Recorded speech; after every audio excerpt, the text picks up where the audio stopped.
There's a Supreme Court justice that talks about the importance, this is about 1917, the way to deal with bad situations to turn sunlight onto a given situation. And here's a hybrid definition of toxic.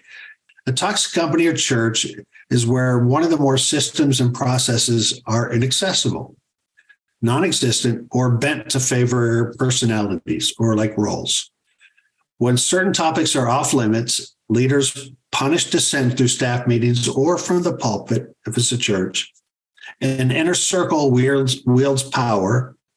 Impressions matter too much. Crucial information is suppressed, and people with good ideas or legitimate concerns think and feel, why bother? Now, I want to say up front, none of these situations all exist all at the same time in any given situation. But this captures what happens when things are particularly unhealthy.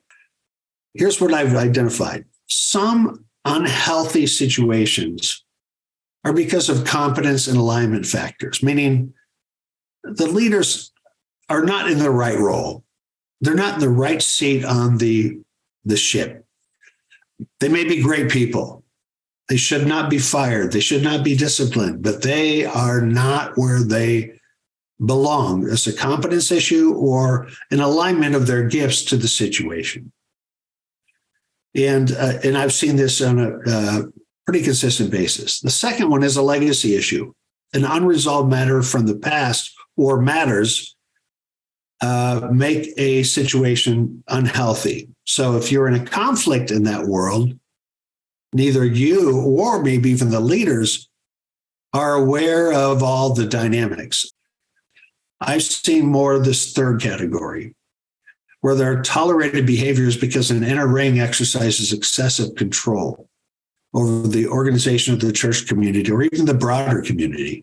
An inner ring that's not vetted could create a culture that creates some lopsidedness around justice and favoritism.